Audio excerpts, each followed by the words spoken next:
Hey YouTubers, today we're at 1,000 Trails Moody Beach. I'm gonna take you on a walk around the campground while I walk Cody. Let's get into it.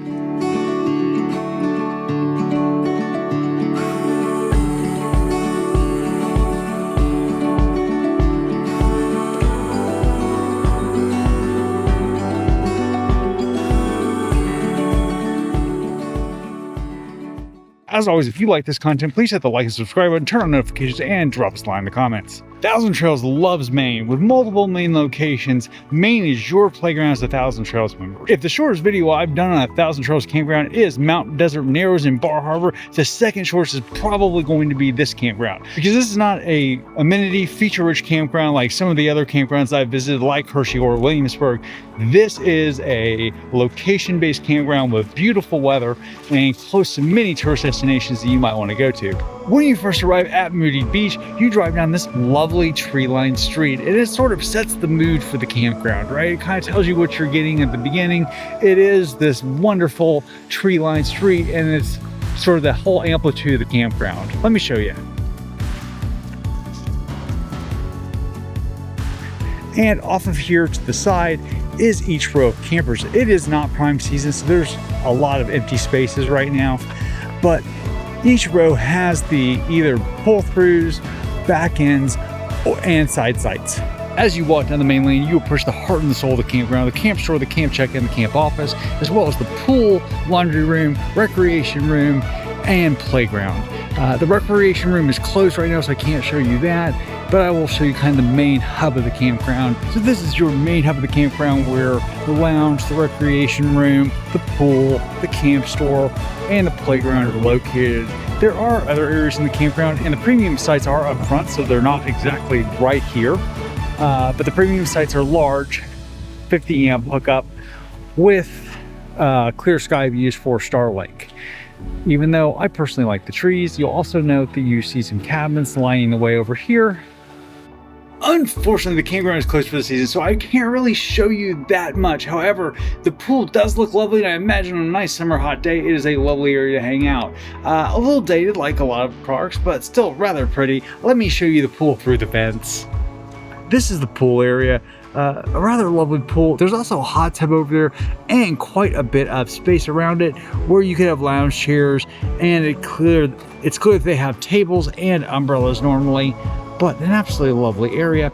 Next to the pool and check-in, you have the camp store, you have the activity center, which is currently closed, you have bathrooms, you have washer dryers, and you have the playground. I'm going to show you that real quick because that's really all there is to show in this campground. As I said, it's just not a feature-rich campground. I think you come here for the weather, for the trees, and for the family activities close by.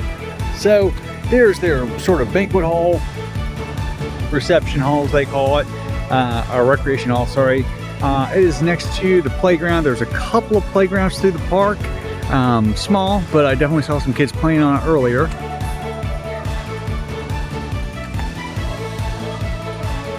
Next to the bathhouse and the laundry facility. The bathhouse itself is relatively unremarkable. As you can see, it is fairly clean.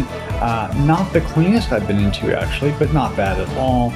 And the showers are individual. Here's your typical shower. You have a nice private area, and I will tell you, it has wonderful water pressure and heat, so the showers are fairly nice. The laundry is point app or credit card operated. There are six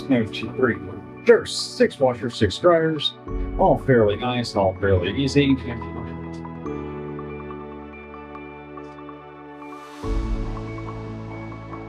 And fairly modern.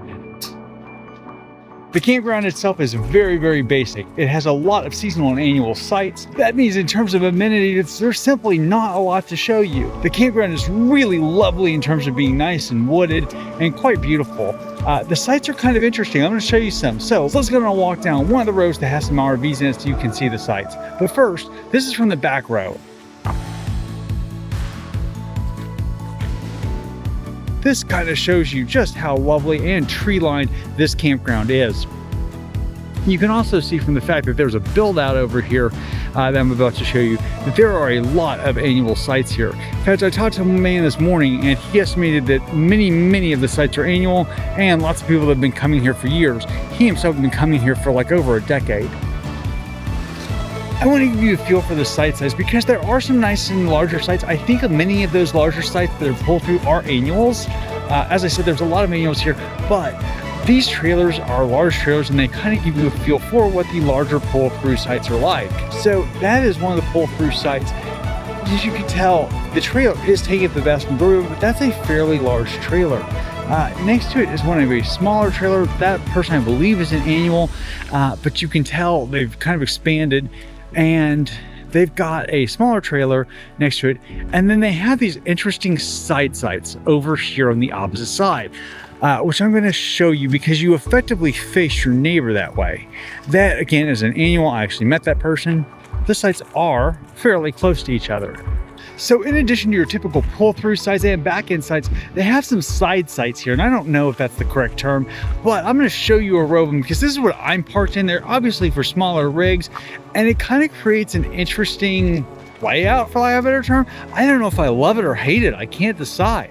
I'll let you guys decide what you think. Let me show you how this pans out in real life. So as you can see, you have the sites parked here across the road. There's a little fence next to it, and then they're right next to their neighbor, and there's a line like that on many of the rows.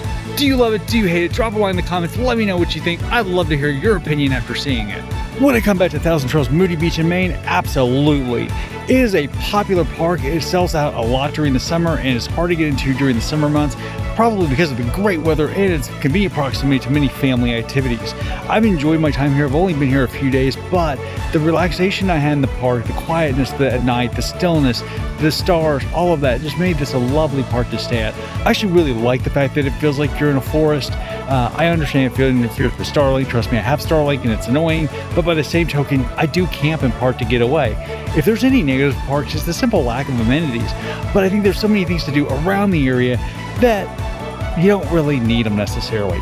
For some sites, I consider there to be a lot of seasonal people to be a downside, and this one I think it's an upside because all the seasonal people I met were super nice and super kind.